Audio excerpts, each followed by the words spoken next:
उसके क्या परिणाम निकलेंगे ये तो भविष्य के गर्भ में है। जी सरकार की मंशा तो ये है कि जो कानून बन गया उसको इम्प्लीमेंट किया जाए।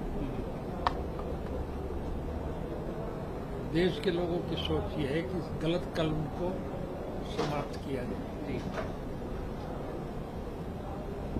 लेकिन इसका कुल मिला के जो सुखद परिणाम निकला है वो ये है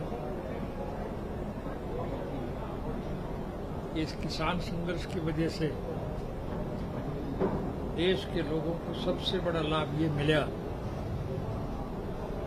कि इस देश में जो जात पात का जहर फैला करके राजनीतिक रोटियां सेकते थे उनके मुंह पर करारी चपत लग गई। ये आंदोलन केवल मात्र किसान का नहीं है। आप मेरी बात से सहमत होंगे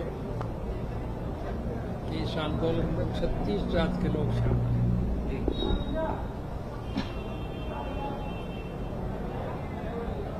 किसान भी हैं, मजदूर भी हैं, कर्मचारी भी हैं, कारखानेदार भी हैं, दुकानदार भी हैं, इवन प्रेस के लोग भी हैं।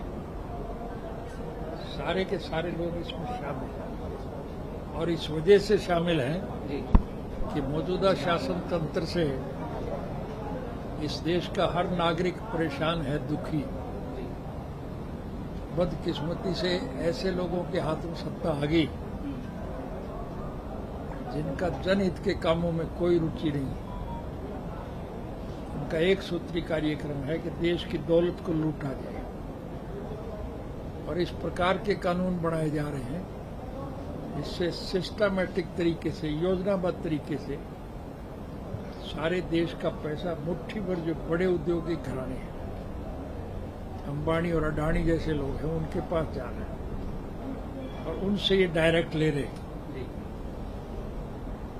और फिर समाचार पत्रों के द्वारा छपता है कि किस राजनीतिक दल को कितना पैसा लोगों की तरफ से मिला।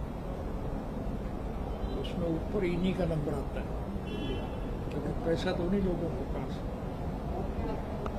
क्योंकि सर पार्लियामेंट पर ये जा रहे हैं, जैसे किसानों ने आह्वान किया है, तो क्या सहयोग आपकी तरफ से, इनेलो की तरफ से हम ये जानना चाहेंगे, हरियाणा की तरफ से भी साफ तौर पर यही कहें तो क्या सहयोग, किस तरह से सपोर्ट आप लोगों का? केवल हमारी तरफ से नहीं, समूचे राष्ट्र के लोगों की तरफ से एक सोच है जी पार्लियामेंट के सेशन में पार्लियामेंट के मेंबरों को मजबूर किया जाए कि ये जो 3 कानून इन्होंने बनाए हैं उनको विड्रा किया जी। उसके क्या परिणाम निकलेंगे ये तो नहीं कह सकता। सर, आप किसान परिवार से आते हैं, किसानों के हित में आपने बहुत लड़ाई लड़ी है, आप पूरे मुख्यमंत्री रहे हैं हरियाणा के। वहीं अगर हम हरियाणा की बात करें तो दुष्यंत चौटाला वो आपके परिवार से आते हैं, तो वहीं आपकी कभी उनसे कोई बात हुई हो कि जिस तरीके से बीजेपी को कम से सपोर्ट है इस समय उन्होंने दिया हुआ है, तो उन्होंने उन्हें मनाने की आपकी कोशिश हुई हो?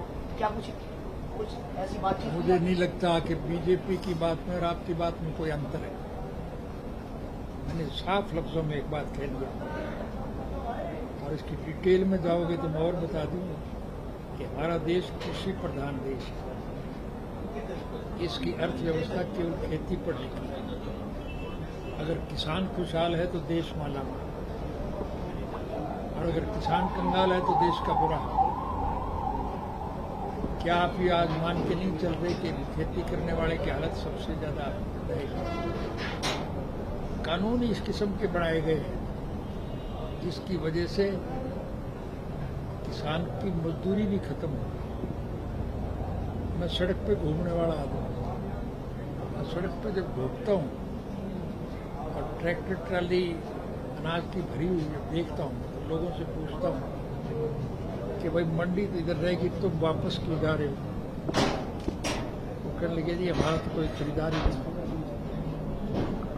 किसान का उत्पादन, अब प्रभु की कृपा होगी, कल परसों में अच्छी बारिश होगी, फसल तो ठीक हो जाएगी, लेकिन बदकिस्मती ये है कि उसका कोई खरीदार नहीं है और अगर किसी की खरीद भी ले कोई तो उसकी पेमेंट नहीं मिलती। किसान अपने उत्पादन को मंडी में बेचने के लिए लेके जाए और फिर वापस भरी हुई ट्राली घर लेकर के है, उसके लिए कितना मुश्किल है। सर एक सवाल और है आपसे, किसान वापस अपने घर जा सके, घर में रह सके, क्योंकि किसान इस समय सड़कों पर। हमारी तरफ एक कहावत है, सारी रात रोई एक मरे और वो भी पड़ोसी।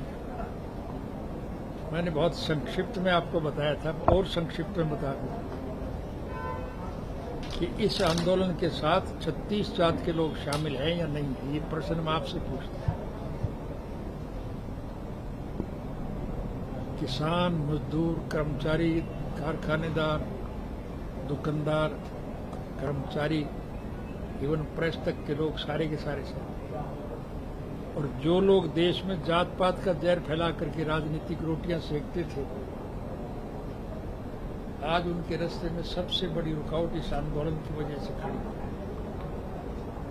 जब कभी भी इस देश में चुनाव होंगे, और वो किसी समय भी हो सकते हैं, मुझे ऐसा लगता है कि मिड-टर्म पोल हो, मौजूदा शासन तंत्र की सरकार चल नहीं पाए, इनके गठजोड़ समाप्त हो जाए, इनके चुने हुए प्रतिनिधि भाग रहे हैं कि नहीं भाग रहे, दूसरी पार्टियों के लोग इनकी पार्टियां छोड़ रहे हैं, संगठन में जो इनके साथ है वो भी भाग रहे हैं।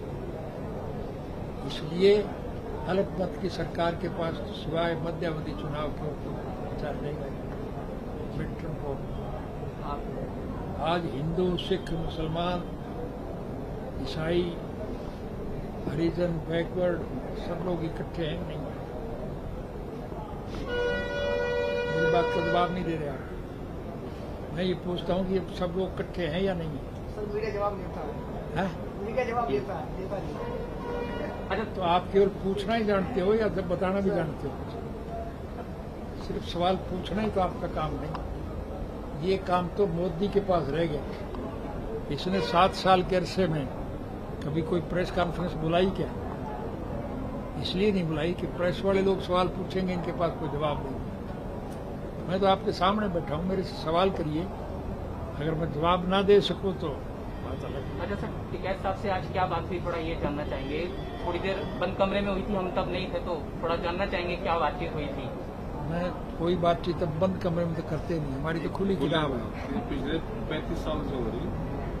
कुछ बता दीजिए, अंश बता दीजिए। महेंद्र सिंह टिकैत के मेरे पिताजी के बहुत अच्छे रिलेशन थे, राजनीतिक नहीं पारिवारिक थे। हर दुख सुख में वो शामिल थे।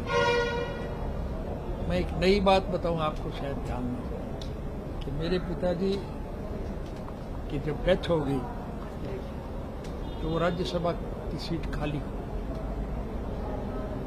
हमने टिकैत साहब को बहुत मिन्नत खुशामद की कि आप इसमें, वो कहने लगे मेरा काम पद हासिल करना नहीं, मुझे तो लोगों की सेवा करनी है, और उसके लिए चौधरी देवीलाल के दिखाए हुए रास्ते पर चलो। अभी जैसे अभी भी हम राकेश टिकैत साहब से पूछते हैं कि आपके बारे में ये खबरें हैं कि आप चुनाव लड़ रहे हैं, तो अभी भी वो यही कहते हैं कि मुझे चुनाव नहीं लड़ना है। तो लेकिन क्योंकि कहीं ना कहीं राजनीतिक मंच के लोग भी, बड़े नेता भी, आप भी यहाँ आए हैं, तो इसे कैसे हम देखें, कैसे समझे हम इस हमारी कोई व्यक्तिगत सोच नहीं है जी, हम राजनीति से जुड़े हुए लोग हैं। हमारी पार्टियां जो फैसला करेंगी हम उसको अमली जामा करेंगे।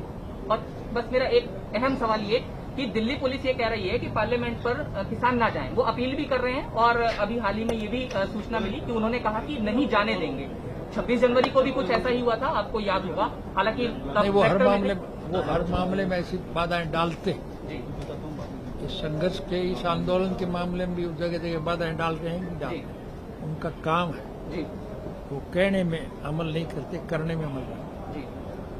वो लोगों को परेशान करने के लिए हर किस्म के हथकंडे इस्तेमाल कर सकते हैं। लेकिन आपकी तरफ से कोई स्टैंड उस पर है किसानों के फेवर में कि शायद कुछ हम किसान के अधिकार के लिए अपना सर्वस्व कुर्बान करने में भी लेश मात्र गुरेज नहीं करेंगे।